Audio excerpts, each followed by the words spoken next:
Muy buenas, yo soy Juan Vila, estudiante de medicina de la UIP. Y el día de hoy vamos a estar hablando de la epispadia y pospadia, que son patologías del sistema urológico. Hablando un poco de generalidades, definamos algunos términos para entrar entonces en materia, en lo que sería la patología. Primero hablaremos un poco sobre anatomía del sistema urológico. Definimos la primera palabra, que sería la uretra. ¿Qué es la uretra? La uretra es el conducto por el cual pasa la orina a través de la vejiga hacia el exterior del cuerpo, tanto en el masculino como en el femenino. El glande se le conoce como la parte terminal abultada del cuerpo del pene. También se le conoce como cabeza del pene. El prepucio es parte de la piel que recubre el glande. Y ahora entrando en lo que sería el término de epispadia o hipospadia, definamos los prefijos. Epi significa por arriba e hipo significa por debajo. Espadia quiere referirse a lo que sería la abertura. Esto sería hablando de la uretra. Entonces, una epispadia quiere decir que la abertura de la uretra ocurrió por arriba del sitio correcto. En la hipospadia, la abertura de la uretra ocurrió por debajo del sitio correcto. Entonces, esta es una condición que se presenta en el nacimiento, en la cual la abertura de la uretra se encuentra en el sitio incorrecto. ¿Por qué pasa esto? Pues a medida que los genitales de un feto se desarrollan, hay hormonas que estimulan la formación de su uretra. En el caso de los varones, la dihidrotestosterona. En el caso de las mujeres, los estrógenos. Esto ocurre alrededor de la 8ª y 14ª semana de gestación. Y estas enfermedades pues son el resultado de un mal funcionamiento en la acción de estas hormonas, lo que deriva en un desarrollo anormal de las uretras. Hablando un poco ahora sobre las localizaciones, empecemos con los varones. Las localizaciones de las hipospadias. En los varones las hipospadias básicamente se dividen en 3 grupos: las glandulares, la peniana y la penoescrotal. La glandular suele ser la menos severa y se sitúa en algún lugar cerca de la cabeza del pene. La peniana se sitúa en la parte media del cuerpo del pene, aunque puede variar su sitio. En el caso de la penoescrotal, se sitúa en el área donde se une el pene al escroto, y estos son los casos más severos. Localizaciones de la epispadia. Se dividen en 3 grupos: glandular, peneano y penopúbico, siendo la primera la menos severa y la última la más severa. La glandular se abre sobre la cara dorsal del glande, o sea, sobre la parte de arriba del glande, y estos glandes suelen ser anchos y aplanados. En el caso de la apertura peneana, el uréter se abre a lo largo de la cara dorsal del cuerpo del pene. En estos casos se genera un surco aplanado entre el glande y el cuerpo del pene, justo en el lugar donde está la salida de la uretra, lo cual deja una forma muy peculiar que más adelante en la parte de síntomas estaré mostrando. La forma más severa de las epispadias en el varón son los penopúbicos. Estas sitúan la salida de la uretra a través de la unión del pene con el pubis. En cuanto a las niñas, la anatomía no cambia mucho. Como vemos en la primera imagen, se muestra la anatomía de la mujer sana, que tiene un orificio vaginal, una vejiga y una uretra. En los casos de la epispadia, la uretra se ubica más anterior o más hacia arriba de lo normal, y en los casos de la hipospadia, la uretra desemboca en lo que sería el orificio vaginal y la orina se expulsaría a través del conducto vaginal. En cuanto a las causas, en la mayoría de los casos se desconoce la causa exacta. Sin embargo, algunas veces se debe a factores genéticos, pero el medio ambiente también puede desempeñar un rol. En el caso de las epispadias, puede estar relacionada a un desarrollo incorrecto del hueso púbico y también puede estar relacionada a una patología llamada extrofia vesical. Ex significa hacia afuera y trofia significa desarrollo. Vesical significa vejiga, lo cual esta patología significa que hay un desarrollo exterior de la vejiga. Hay factores de riesgo relacionados a esta enfermedad, como por ejemplo un familiar que haya padecido de la enfermedad. La genética, como por ejemplo variaciones genéticas que puedan desempeñar un rol en la alteración de hormonas que estimulan la formación de los genitales. Por ejemplo, bajos niveles de andrógenos están relacionados a efectos secundarios. También se habla de que la edad materna mayor a 35 años es un factor de riesgo importante y la exposición a ciertas sustancias durante el embarazo. Hay alguna evidencia sobre ciertas hormonas, de compuestos, por ejemplo pesticidas, sustancias químicas industriales. También se sabe que los tratamientos de fertilidad pueden generar un riesgo a que estas enfermedades se manifiesten.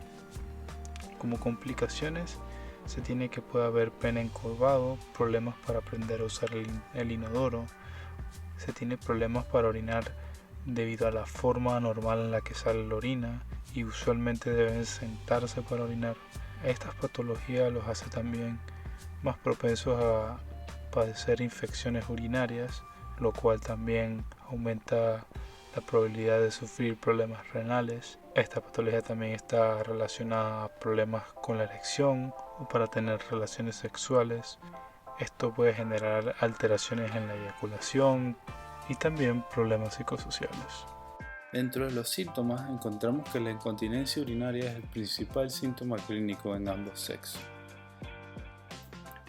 La incontinencia varía desde un goteo de orina permanente a través de la uretra que está ubicada en el sitio incorrecto, y esto se da más que nada en las formas más graves, hasta una incontinencia urinaria de esfuerzo. Quiere decir que ante actividades como tos o movimientos violentos se puede presentar la salida involuntaria de la orina. Esto pasa en los casos más leves.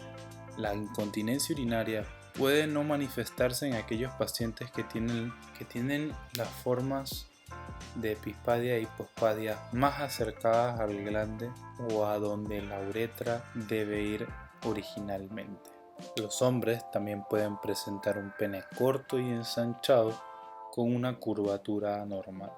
En el caso de las epispadias, la uretra generalmente desemboca en la parte superior del pene y en lugar de ser en la punta, puede abrirse en cuerpo de pene y generar un surco desde la desembocadura de la uretra a lo largo de toda la longitud del pene hasta la cabeza. Las mujeres pueden presentar un clítoris y labios vaginales anormales. También es importante recalcar que puede haber un flujo de orina retrógrado. Eso quiere decir que en la orina, en vez de viajar de la vejiga hacia afuera del cuerpo, se puede devolver hacia los riñones y causar problemas en ellos.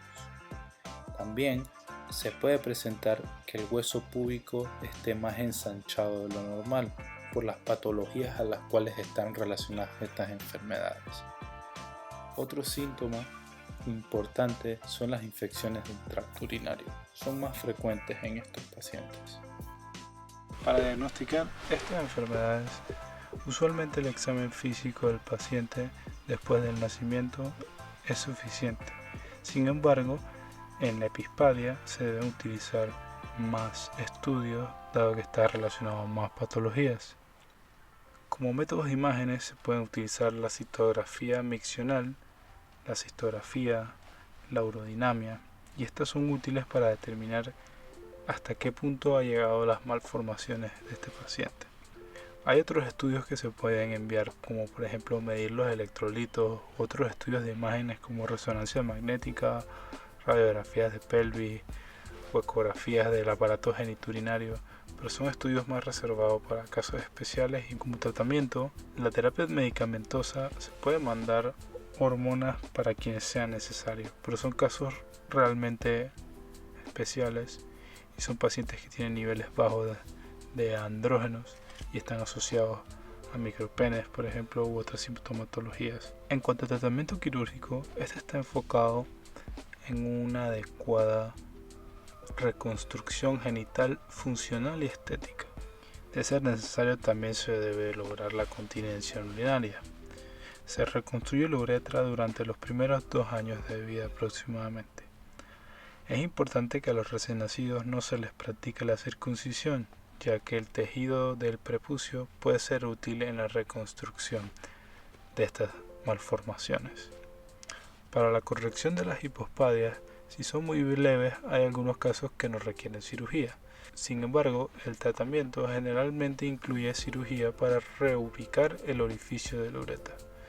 Si es necesario enderezar el cuerpo del pene, ya que está encorvado, por lo general se realiza también una cirugía. La cirugía se suele realizar entre los 6 y 12 meses. La mayoría de tipos de hipospadia se pueden corregir en una cirugía única. En algunos tipos de hipospadia será necesario realizar más de una cirugía. Sin embargo, en la mayoría de los casos, la cirugía da resultados muy satisfactorios. Para la corrección de las epispadias, se han descrito varios enfoques quirúrgicos que implican un meticuloso desmontaje parcial o completo del pene, en el cual se busca reconstruir la uretra y permitir la micción y el transporte de semen. Para lograr la continencia urinaria puede ser necesaria la readaptación de la musculatura utilizada en la micción, como también puede ser necesario un procedimiento quirúrgico completo para la reconstrucción de estos mismos. En las mujeres se realiza una reconstrucción genital y se debe garantizar una correcta colocación de la uretra distal. En la mayoría de los casos, a los pacientes se les diagnostica la hipospadia y epispadia mientras están aún en el hospital, suele ser después del nacimiento. Es probable que se le derive un urólogo pediátrico. Esta información puede ser útil para prepararse para esa consulta. ¿Qué puede hacer antes de la consulta? Pídale a algún familiar o algún amigo que lo acompañe. Puede ser importante para recordar información y brindarte apoyo. Haz una lista de preguntas que quieras hacerle al médico. Las preguntas que podrías incluir serían: ¿mi hijo necesita cirugía? ¿Cuál es el mejor momento para realizar la cirugía? ¿Cuáles son los riesgos asociados a estas cirugías? ¿Qué ocurre si mi hijo no se somete a la cirugía? ¿Esta afectación afectará la fecundidad o la función sexual de mi hijo posteriormente en la vida? ¿Qué probabilidades hay de que mis futuros hijos tengan la misma afección? También podrías prepararte para responder algunas preguntas que el médico puede hacerte sobre tu bebé. Por ejemplo, ¿hay alguien más en tu familia en el cual se le haya diagnosticado estas condiciones? En el caso de los adolescentes, le puede preguntar sobre si el pene de su hijo durante la erección se curva hacia abajo o si a su hijo le ha notado un rociado anormal cuando orina. Espero que toda esta información haya sido de ayuda para ustedes. Muchas gracias por su atención.